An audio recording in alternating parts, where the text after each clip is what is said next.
because we are the only ones whose sole purpose is to protect your annuities or protect your earned benefits, whether you're an active federal employee, or I will refer to as AFE in the future, or a retiree.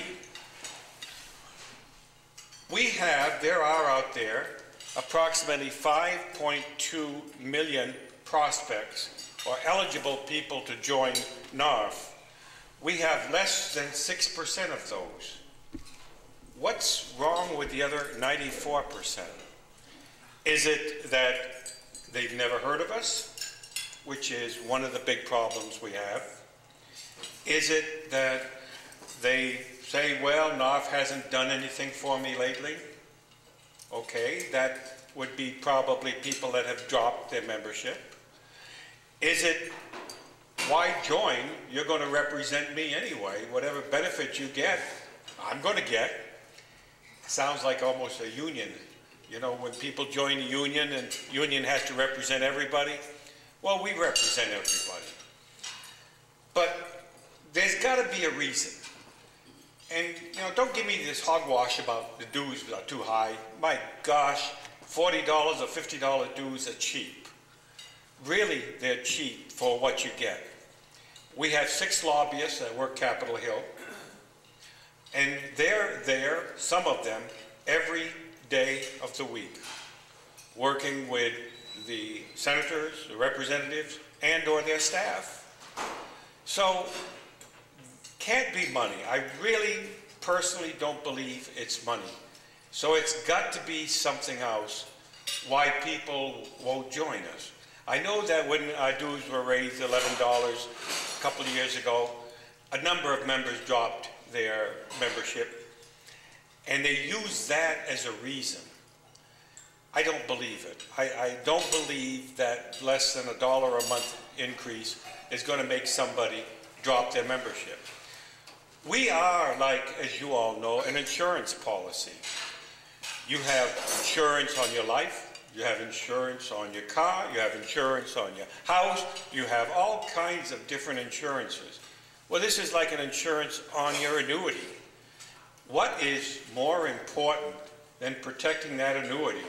What you have earned, the things that you have done that, you know, now you should reap the rewards from your service in the government and for everything that you paid in. I know we have different reports, like the Cato report, that indicate that, yeah, government workers make 22% more than everybody else, and their benefits are better. But then you go and you look at the government reports that have come out. And there's a couple of them from a couple different departments that'll show that the government worker, if you compare apples to apples, and you don't compare some engineer to somebody that works at McDonald's, if you compare the two jobs, the government workers are more educated, the government workers are more dedicated, they devoted 20, 30, 40, 50 years to the government, and a lot of times at a sacrifice because maybe they had to move, and a lot of times at less pay than their counterparts in private industry, and they have paid for their annuities and their retirement in the trust funds and so forth. I think, as Judy Park would have said many, many years ago when she was around, that it's the envy factor. People are envious of our retirement benefits that we paid for, that we earned, and that we're entitled to. Congress, you know, in all their wisdom, have taken away some of the benefits that we're entitled to, such as the government pension offset, or the windfall elimination program, and, you know, some of the others, if you're an active federal employee, your wages now are frozen for 2 years, and they're looking to freeze them for 3 years, and so on and so forth.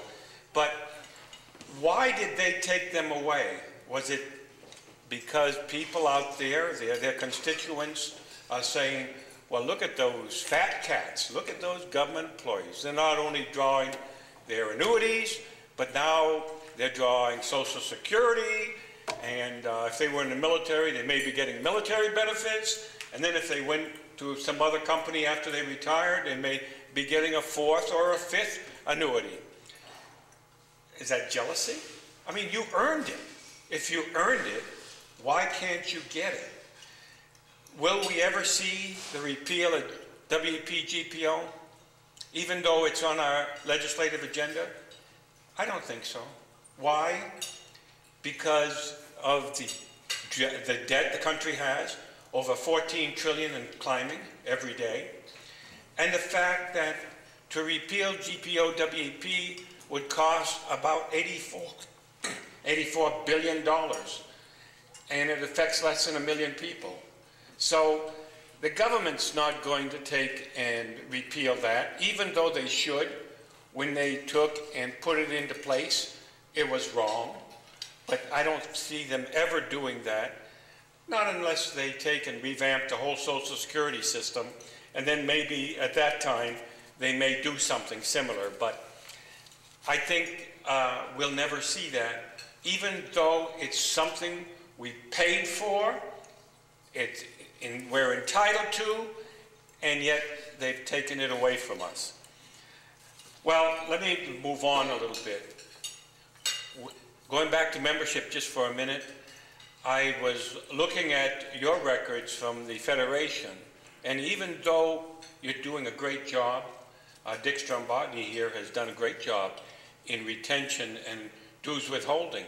And I applaud him for that, because he's one of the few in the whole country that has been very active on that. But we need to do a better job. We at headquarters have taken, and the NEB has authorized, the hiring of a couple companies to assist us in membership and another one in legislation. We hired this company called Marketing General Incorporated, MGI, to try to help us grow our membership. Last fall and last early part of winter, in a November-December period, they made a bunch of calls to members who had dropped, the lapsed members.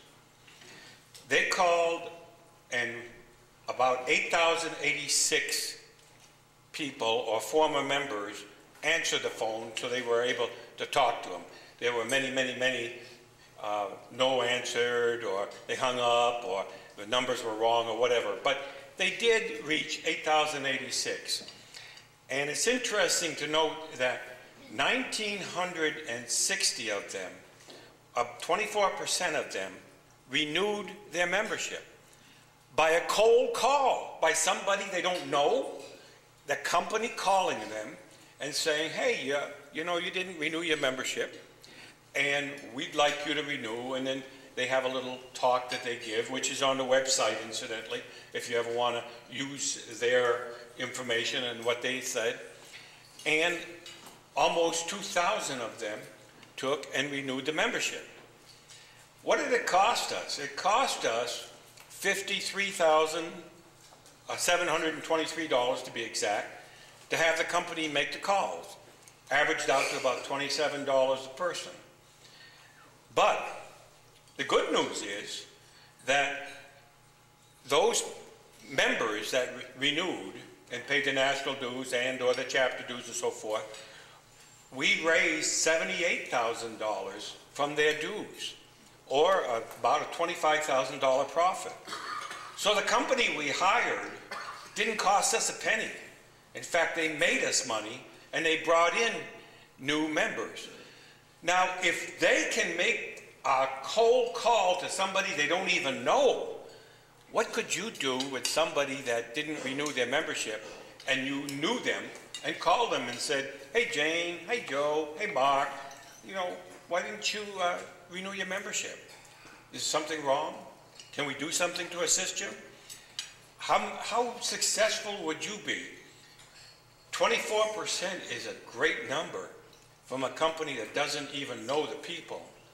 I'll bet you guys could do a lot better, and I'll bet Dick Strombatny, I hate to pick on him, but he's been doing something similar to that in Maryland, and I think it's super. A couple of other things.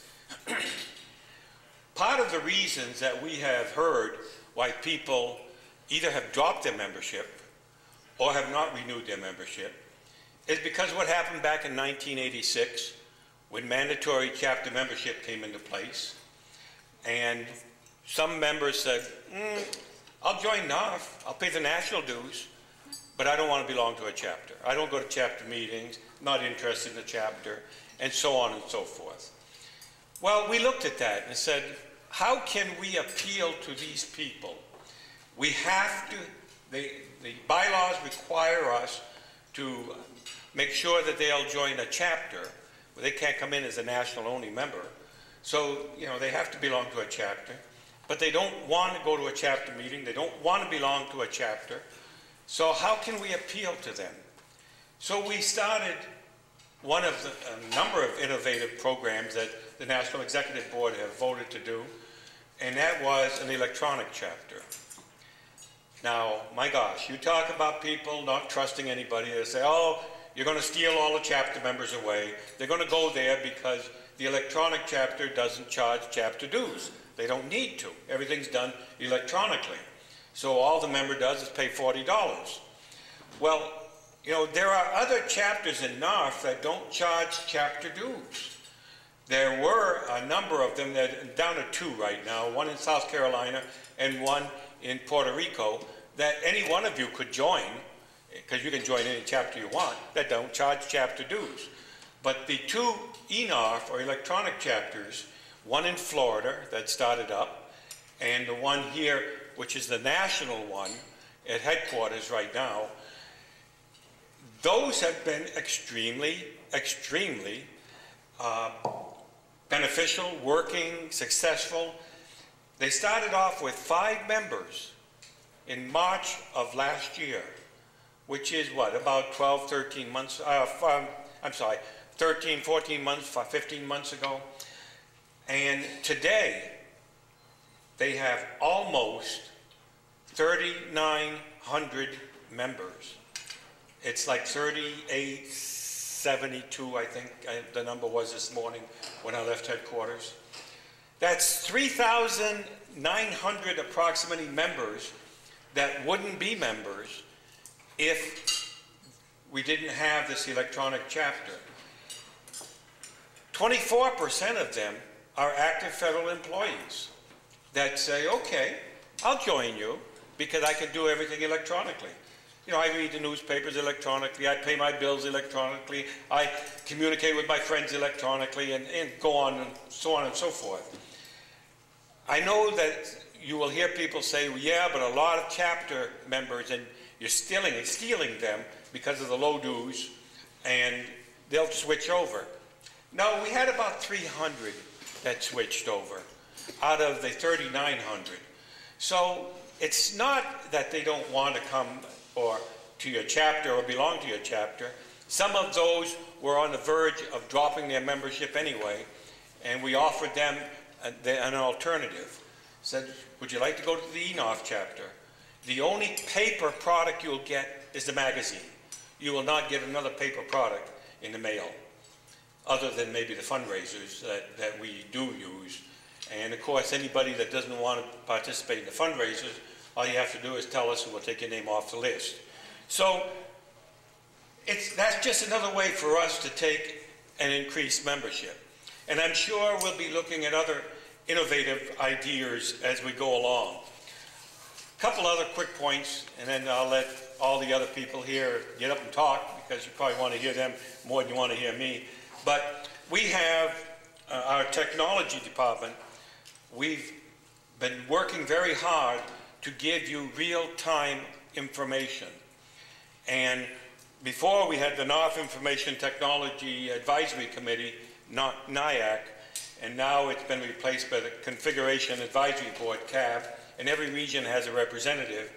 But now if you were trying to look at your chapter information, you can access it on the website, and it's up to date as of today, as of this hour. It's the same information that we have, you can have.